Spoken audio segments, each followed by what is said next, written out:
이번 주 화요일이 바로 73번째 여순사건 기념일이었습니다. 이번 주 내내 광주 전남 곳곳에서 여순사건과 관련한 추념식 등 기념 행사들이 열렸거든요.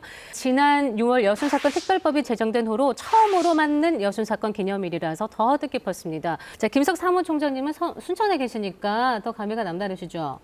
네, 그렇습니다. 이번에 이제 특별법이 제정되고 난 이후에 그리고 73주년을 맞이해서 다양한 영화도 개봉을 하고 그다음에 웹툰, 그다음에 역사화, 그리고 관련해서 억울하게 죽임을 당했던 교장 선생님, 그리고 검사에 대한 증언도 좀 듣고 그랬습니다. 그래요.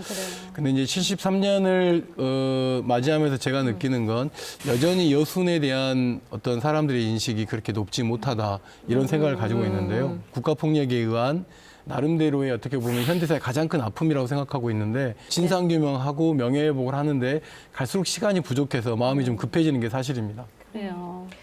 다들 계엄령하고 국가보안법 이런 건 들어보셨지만 여순 사건은 못 들어본 분도 계실 그렇죠. 거예요.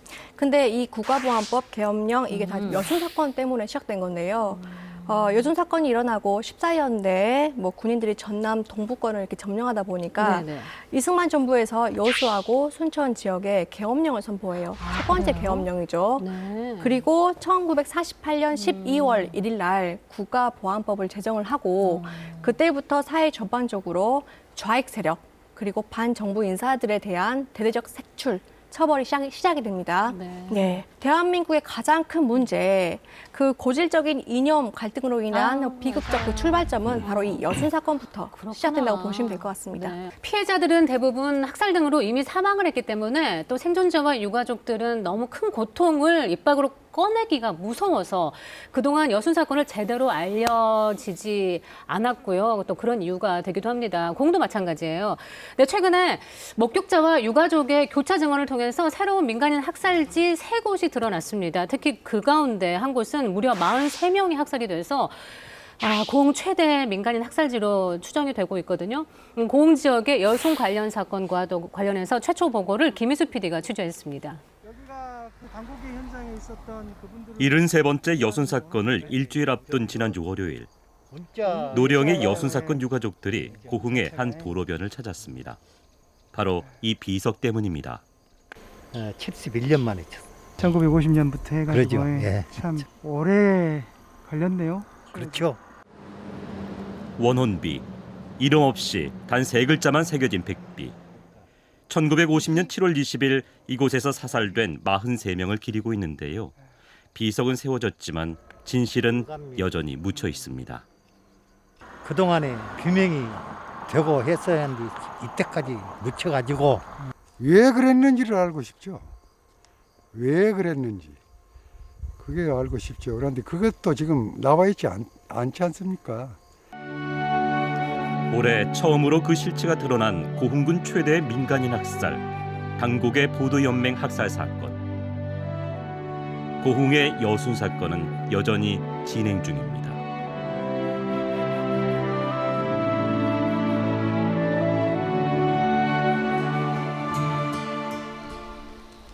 전남 동부권의 끝자락 고흥군. 드러나지 않은 고흥군의 여순 사건들을 수면 위로 끌어올리기 위해서 고군분투 중인 사람이 있습니다. 여순 사건 고흥 유족회 이백인 회장입니다. 공무원 생활을 마치고 가족들을 직접 만나며 조사했는데요. 그렇게 여순 사건들의 파편들을 모은 지 2년째입니다. 한국전쟁 전후 1차 조사 때 78명이 확인이 됐고 그 이후에 제가 조사한 것이 한 80명 정도. 그리고 전화상으로 돼가지고 있는 것이 약 한 60명 정도 지금 받고 있습니다. 여러분들이 다 있어요. 여순 사건과 관련한 유가족들의 진술을 토대로 만든 조사서들. 당시 목숨을 잃은 희생자들은 사는 곳도 나이도 성별도 제각각이었지만 한 가지만은 똑같았습니다. 무엇이 죄였는지 알 수 없이 소명할 기회 한 번 없이 속수무책으로 총살당했다는 사실입니다.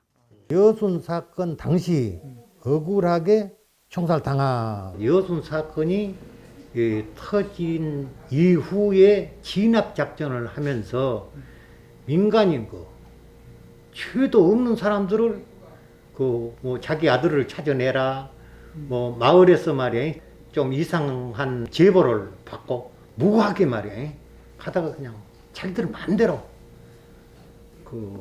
총살을 시킨 이런 사례가 많았습니다. 이게 뭔가요? 이백인 회장의 아버지 역시 피해자 중 한 사람입니다. 오척입니다. 집안 족보에도 아버지의 사망일이 기록되어 있습니다. 한국 전쟁이 막 시작됐던 무렵입니다. 그 돌아가신 때가 1950년 경인년 음력으로 6월 6일입니다. 그러면 양력으로 계산하면 7월 20일입니다. 한국 전쟁 직후인 7월 16일 고흥경찰서에서는 보도연맹원 100여 명을 경찰서로 소집합니다. 당시 28살이었던 아버지 역시 이때 연행돼 돌아오지 못했습니다. 경찰서를 가가지고 일주일 정도 감금했다가 7월 20일 그냥 저만면 천왕리 당고개에서 새벽 4시에 43명 정도 그리고 거기에서 희생이 됐습니다. 71년 전의 학살을 기억하고 있는 사람들이 있을까? 당곡의 학살 현장과 가까운 구천마을을 찾았습니다. 당곡의 학살 시신들의 수습 작업에 동원됐던 구천마을. 다행히도 학살 현장을 직접 목격했던 마을 주민을 만날 수 있었는데요. 등굣길 옆에 있었던 현장은 물론 학살 당일에 며칠 동안 퍼붓던 비가 그쳤던 것까지 또렷하게 기억합니다. 그 당시에 비가 한 3일 정도 왔거든요. 그때 그 핏물이 흘러 많이 내렸다는데 직접. 아니 우리가 이제 학교 간식은 먹겠어. 먹겠었게 사실이. 보도연맹원 43명을 군용 트럭에 실어와 총살시켰다는 당곡의 학살지. 기억을 더듬어 그날의 현장을 찾아갑니다. 초목만 무성한 상황. 긴 세월 동안 개발되지 않았던 덕에 구천마을 주민이 기억하는 71년 전의 모습과 거의 흡사합니다. 요리요. 위치가 여기서 구도로 이렇게 여기 차 대놓고 여기서 해볼지요. 가족을 잃은 비극의 현장. 유가족들이 이곳을 찾은 것은 71년 만에 처음입니다. 이것만 여기다. 그날 이 어두침침한 당고개에서는 무슨 일이 있었던 것일까?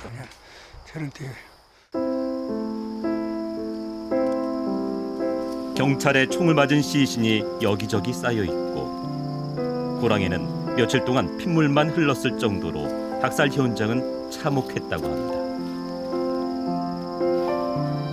그놈이랑 뭐 동네 분들이 오셔가지고 여기 오니까 그냥 비가 와서 통 hin치를 얼굴을 알아볼 수가 없더래요. 피투성이가 막 돼가지고 비 할라 와가지고 그냥 여름에 뜨겁게 또 부피하려는 될까요. 그래 또 옷 그 그놈이가 만들어 입힌 옷 보고 찾아가지고 오셨다고 그런 얘기를 들었어요. 당시 미처 수습하지 못한 시신들을 가매장한 것으로 추정되는 현장입니다. 미수습 시신의 가매장에 동원됐던 구천마을 주민들. 주민들은 최근에도 시신을 수습해 갔다는 소문을 들었다고 합니다. 과연 현장에는 유골이 남아 있을까? 모든 것이 조심스럽고 답답한 상황. 유가족들은 노끈으로나마 표식을 남겼습니다. 이렇게라도 기억하기 위해서입니다. 이 표시는 임시적이기 때문에 이건 아무 뭐 의미도 없지만 그래도 혹시 수일 내로 무슨 그 좋은 결과가 된다면은 여기서 조그마한 표지석이라도 만들어서 어떻게 해놔두면 좋지 않을까. 71년 만에 가까스로 술 한 잔을 올릴 수 있게 됐습니다. 1950년 7월 20일 새벽 당곡의 학살의 피해자는 43명. 그중에 신원이 확인된 피해자는 8명뿐입니다. 남은 35명의 희생자와 유가족들은 다시 만날 수 있을까요?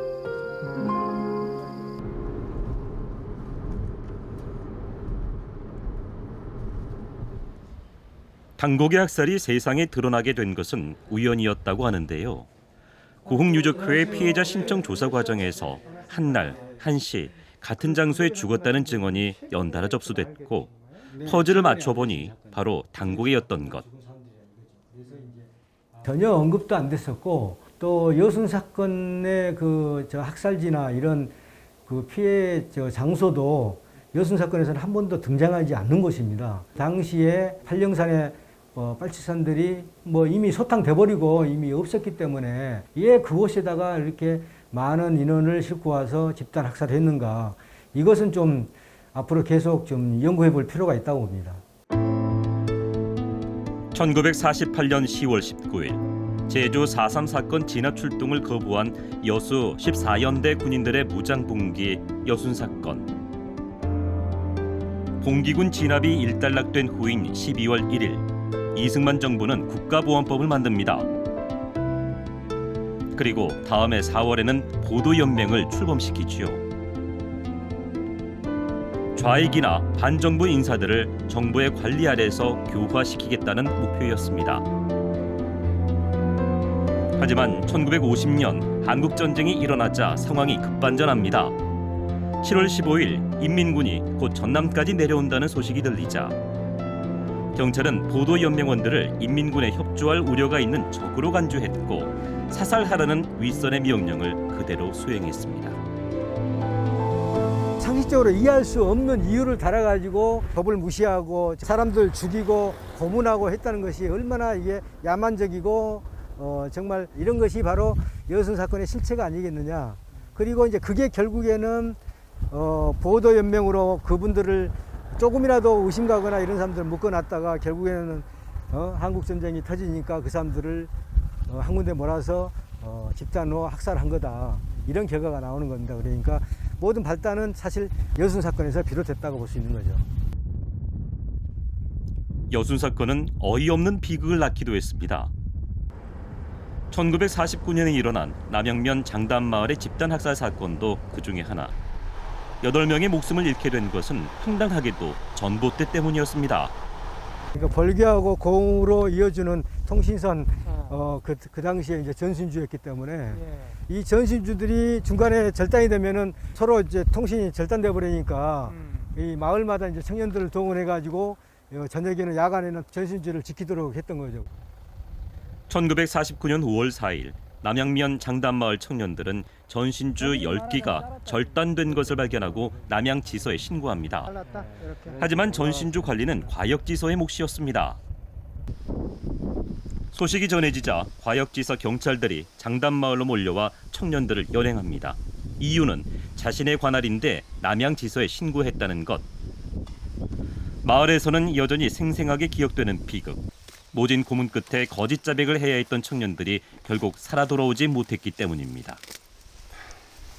그때 이 동네 야문 청년들은 그날 다 죽었다요. 그날 끌려가서.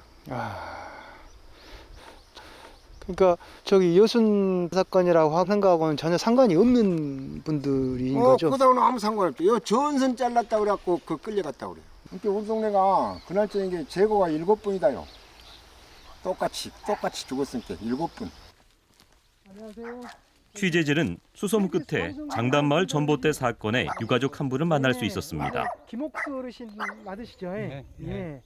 김옥수 씨는 전봇대 사건으로 형님 김명수 씨를 잃었습니다. 야, 우리 형님은 산소가 여가 있어요.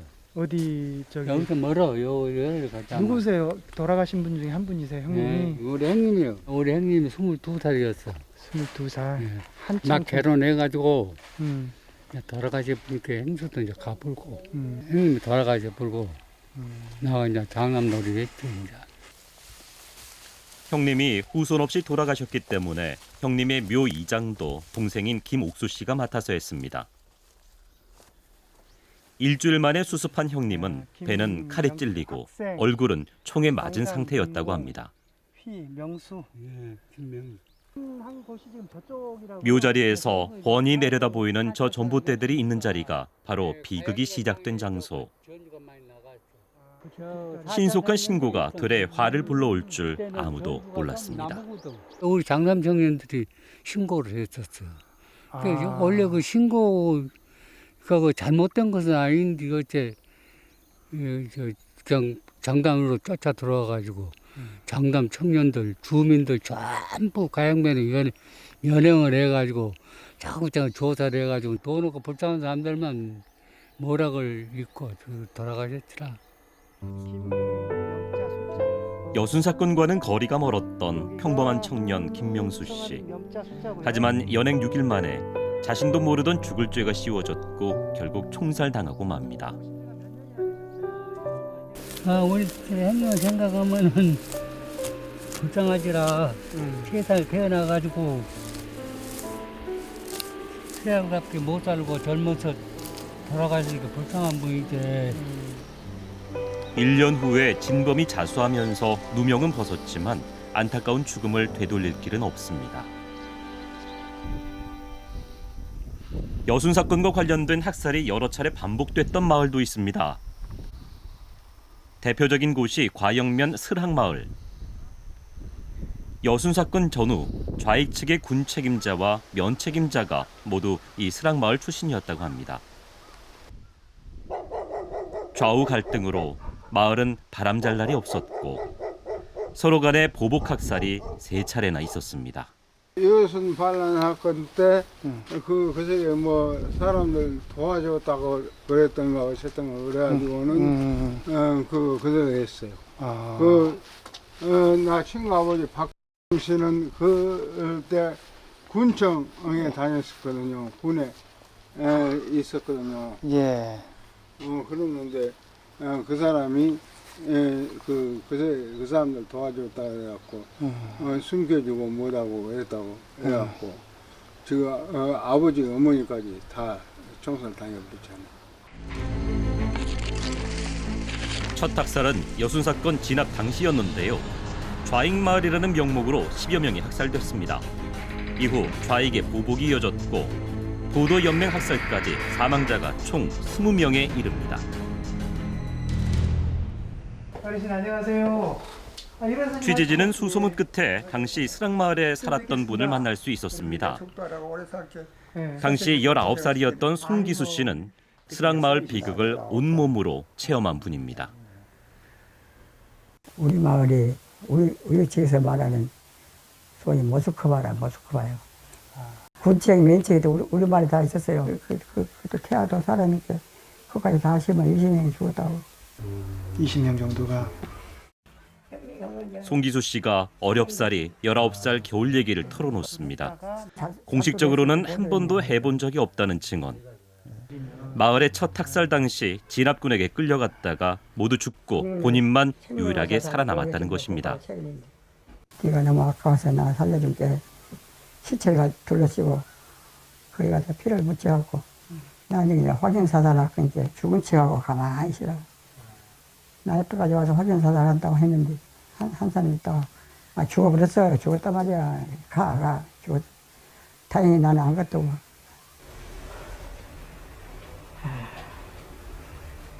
가끔 정로 꿈에서 확인사살하는 그런 꿈을 꿔요.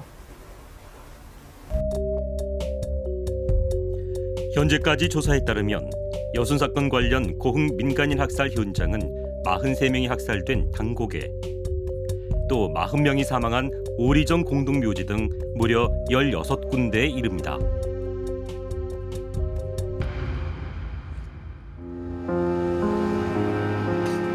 아직도 제대로 된 실체 파악과 진상 규명이 되지 않은 고흥지역 여순 사건들. 여전히 속수무책으로 기다릴 뿐인 70, 80대의 유가족들. 진실을 밝히는 것은 비단 유가족만의 몫은 아닐 겁니다. 명예회복이 돼야 되겠죠. 억울했던 분들 명예회복. 사실은 아무 영문도 모르고 다 가신 분들이 많기 때문에 그 첫째는 명예회복이거든요. 진상규명도 물론 돼야 되겠고. 당시에 그 사건을 겪었던 20대 청년이 90세가 다 넘었습니다. 그러다 보니까 실제 피해를 입었던 주변 사람들이 신청을 할 만한 여건이 아니에요. 문제는. 그래서 주변 사람들이 이걸 갖다가 신청을 해줘야 되는데 주변 사람들 입장에서는 겨우 지금 그 이어지는 그 관계들이 조카들 정도거든요. 그래서 이 특별법을 통한 직권조사가 굉장히 중요하겠고요. 이것은 꼭 어떠한 보상이나 이런 차원을 떠나가지고 역사 바로 세우기 어떤 일환으로라도 전체적인 그 내용을 정확하게 이렇게 조사해서 역사의 기록으로라도 남겨야 될 필요가 꼭 있다고 생각합니다.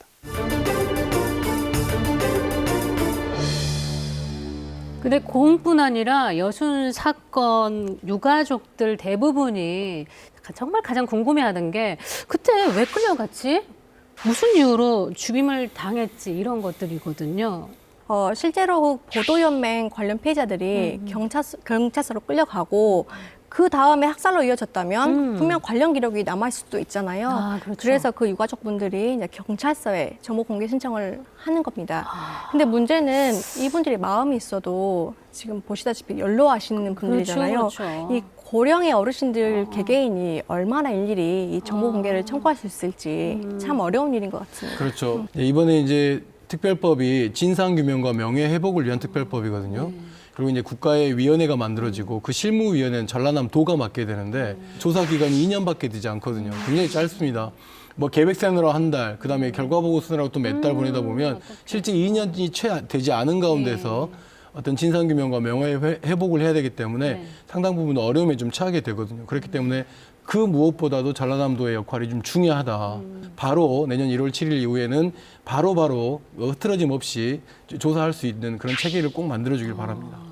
우리 현대사회에서 가장 아픈 손가락인 여순 사건 유가족들의 한을 풀어줄 시간, 그러니까 무엇보다 대한민국 역사를 다시 들여다볼 수 있는 시간이 얼마 남지 않았습니다. 그러니까 부디 여순 사건 특별법 시행령을 충분히 잘 만들고 실무위원회를 제대로 움직여서 조만간 의미 있는 결과 얻을 수 있었으면 좋겠어요.